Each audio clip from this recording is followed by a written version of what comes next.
you know the name of the technology in which companies invested millions of dollars into so it could be developed?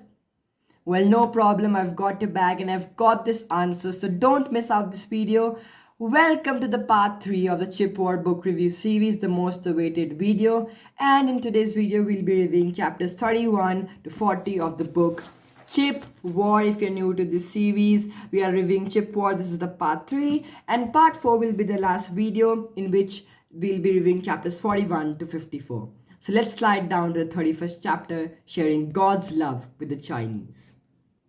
So now let's start with the 31st chapter, sharing God's love with the Chinese. So Richard Chang, a Taiwan-raised, Nanjing-born, and a Texas-trained man, wanted to build a semiconductor industry in China. Because right now, China was the world's workshop. It was assembling things for other major companies, but did not have a great share, or you could say, the lead in the semiconductor market. So Richard Chang went to the Beijing government in 2000 and requested for some money. And they gave the money because they knew he was the only person who could build the industry in China. So he took the money and created SMIC, Semiconductor Manufacturing International Corporation, which was, as I told you, basically run on the government funding. Now, before we get into SMIC, let me tell you the world was changing at that time. US shares drastically fell in the semiconductor market. Japan's market crash also affected it severely. All of the markets, semiconductors too. And South Korea and Singapore, the rivals were pouring in a lot of money to compete and to take the #1 place in semiconductor manufacturing. So now as Richard Chang set up SMIC, he followed TSMC's roadmap religiously. Because he knew if he wanted to create an industry in China, he had to do what TSMC did, one of the biggest manufacturers, Taiwan Semiconductor Manufacturing Corporation. So he hired, overseas workers extensively like TSMC did. So there were around 650 local workers and around 400 overseas workers too.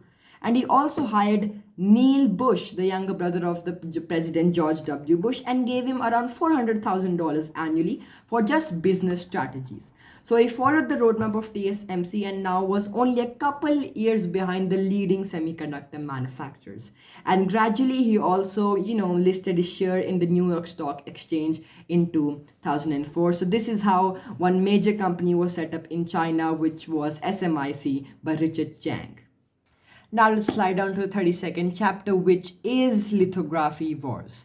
Now, as I told you in my previous video, the chips can only develop if lithography develops. So now Intel placed a huge bet.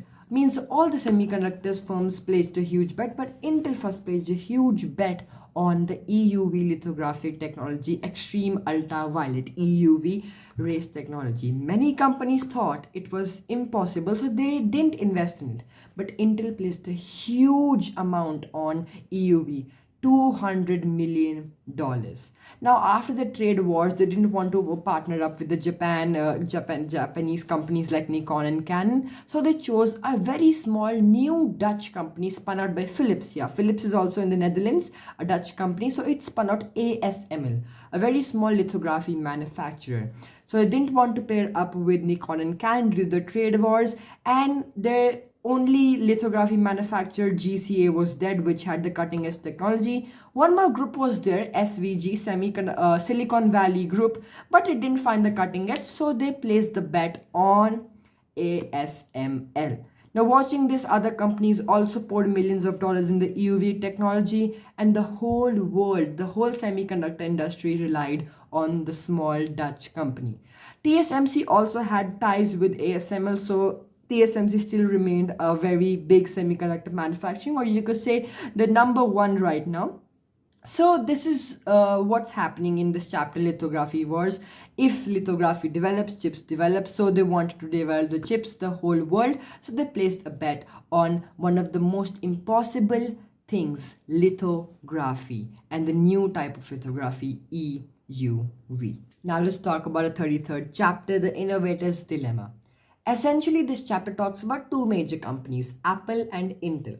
Now, in the beginning of the chapter, we get to know that Apple still was the only company that didn't use the x86 architecture chips. It's a type of architecture on which chips are built. It didn't use in its PCs and computers. That would completely change now because Intel signed a deal with Apple that it would make chips for its new computers and PCs, and that just strengthens Intel's empire of microprocessors for PCs. This chapter also tells us that Intel declined Apple's offer for making chips for their iPhones, which are now a very big thing in the world.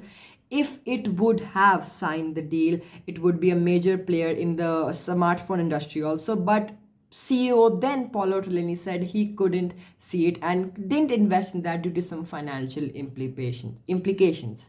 By the time they realized it, it was too late.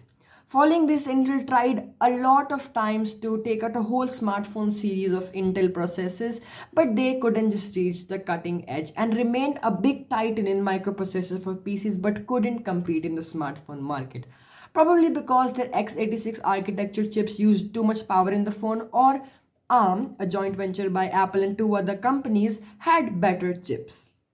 So this chapter tells all about two companies, as I said, you Apple and Intel only. So when iPhones were developed, chips were initially the starting iPhones chips were made by Samsung, and then TSMC, the major player, and other chips were made of other components.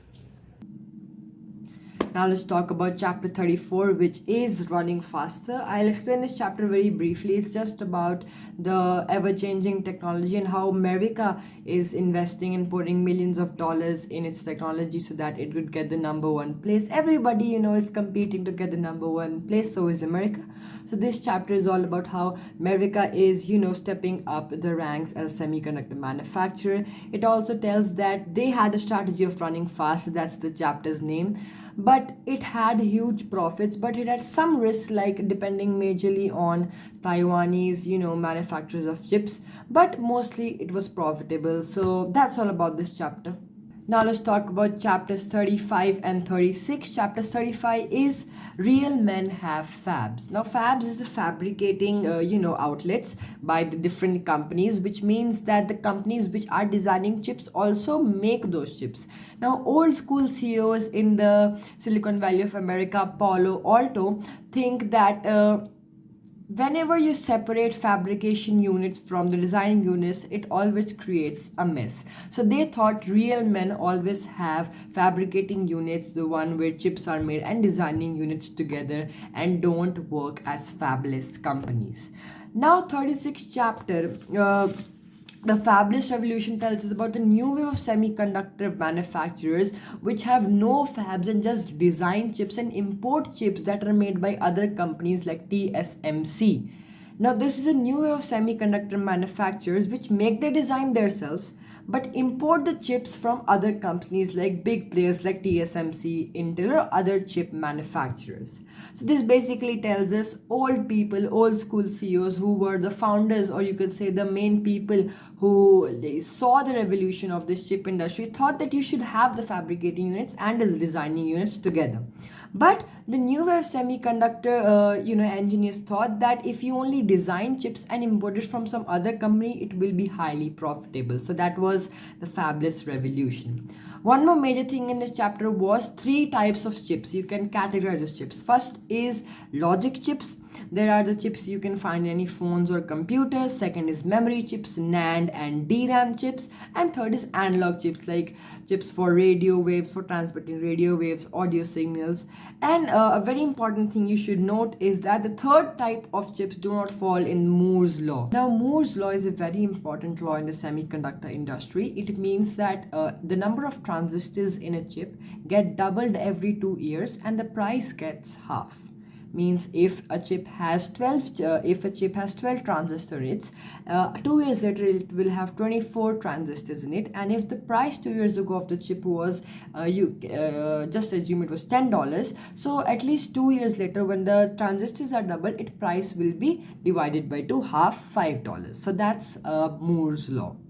Now let's talk about the 37th chapter, which is Morris Chang's Grand Alliance. Now TSMC was having some problems in making 40 nanometer chip, a chip that was introduced back then. It had some problems, so Global Foundries, another major company, could take the limelight if they made the 40 nanometer chips. But Morris Chang did not like it, and he was not the CEO then. Rick Seil was the CEO then. He stepped down as the CEO, but still was the chairman of TSMC. So TSMC was also having a financial crisis. So Rick Seil did what every CEO does. He laid off employees and cut costs. But Morris Chang saw an opportunity, and he fired Ricksai, rehired all the employees, and invested millions of dollars in his company, in R&D, and you can say in all the parts of the company amid a financial crisis, and rejuvenated the whole company. That is why the name of this chapter is Morris Chang's Grand Alliance. Morris Chang also stated that his innovations, and it's very important to use other companies' innovations too, and together this is the power of the Grand Alliance, he said. So that is why the chapter's name is Morris Chang's Grand Alliance. Now let's slide down to chapter number 38, which is Apple Silicon. In this chapter, we basically get to know that Apple also invests and started designing chips for its own products like iPhone and other products. And every product has a lot of chips made by different companies.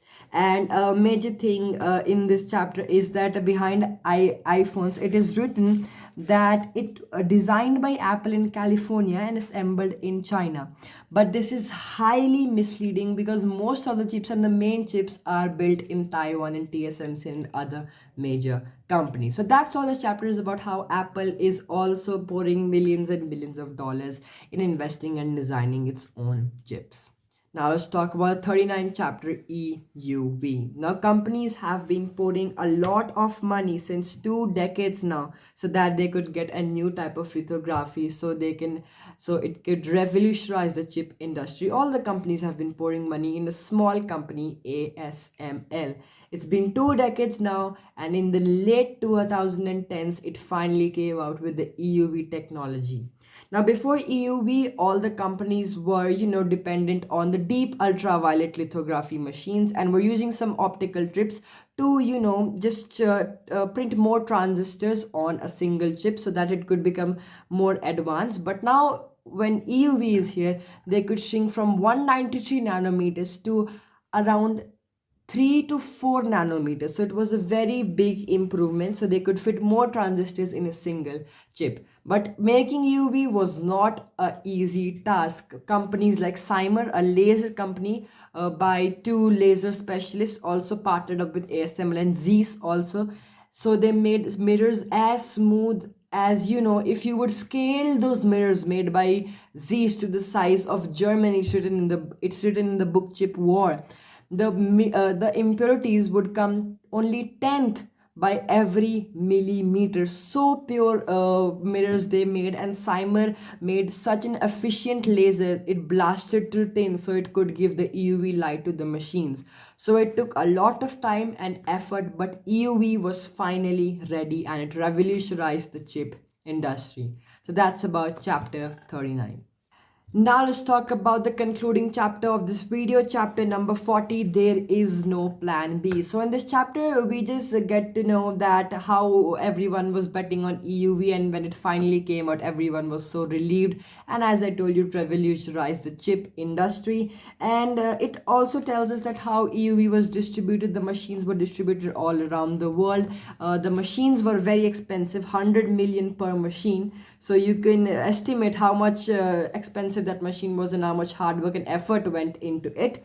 And it also tells us that Global Foundries, one company, also was a major player in the semiconductor industry now and was one of the biggest foundries in America by that time. So it tells us just about EUV and explains more about EUV and how it got distributed all over the world and how everyone was relieved.